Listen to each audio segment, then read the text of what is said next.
দক্ষিণের মাক্কাল সেলভান বিজয় সেতুপতি, যিনি 96, super deluxe, Vikram ভেদা এবং জওয়ানে অসাধারণ অভিনয় করে কোটি দর্শকের হৃদয়ে জায়গা করে নিয়েছেন, এবার এক নারীর পোস্ট ঘিরে প্রশ্নের মুখে পড়েছেন। সাবেক টুইটার এক্সে রাম্মা মোহন নামে ওই নারী দাবি করেছেন বিজয় সেতুপতি দক্ষিণী ইন্ডাস্ট্রির সেই অন্ধকার অংশ যা এতদিন চুপচাপ চলেছে নিয়ম বলে।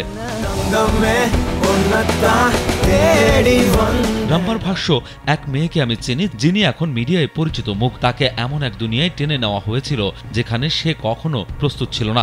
বিজয় সেতুপতি তাকে ক্যারাভান ফেভারের জন্য 2 লাখ ও ড্রাইভের জন্য 50,000 টাকা অফার করেছিলেন, অথচ সেই মেয়েটিকে বছরের পর বছর ব্যবহার করা হয়েছে।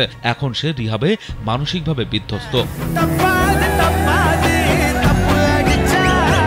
আরও অভিযোগ, সেই মেয়েটির পরিবার যখন তার ডায়েরি ও চ্যাট পড়ে পুরো সত্যটা জানতে পারে তখন তারা ভেঙে পড়ে। রাম্মা আরও লেখেন, মানুষ সত্যটা জানতে চায় না, বরং উৎস খোঁজে, ভিকটিমকে দোষ দেয়। এটা কোনো সিনেমার গল্প নয়, এটা ছিল এক জীবন্ত নারীর কান্না।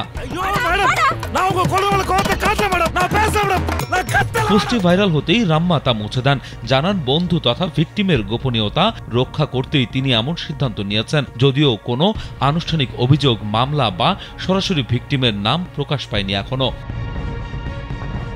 বিষয়টি ঘিরে দেশ জুড়ে চলছে বিতর্ক।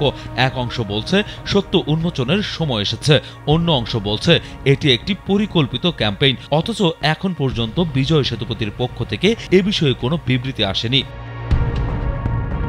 তবে বিতর্কের তাপে আরও একবার সামনে এসেছে 2017 সালের একটি সাক্ষাৎকার, যেখানে সেতুপতি বলেছিলেন কাস্টিং কাউচ একটা ঘৃণাজনক ব্যাপার, এটা দুর্নীতিগ্রস্ত মানসিকতার ফল। তাহলে প্রশ্ন ওঠে, যে নিজেই কাস্টিং কাউচের বিরুদ্ধে বলেছিলেন তিনিই কি আজ সেই একই কাহিনীর চরিত্র হয়ে গেলেন?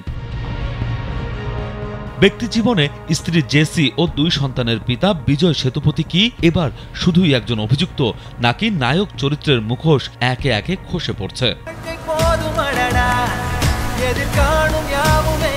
রাজু আহমেদ, কালবেলা।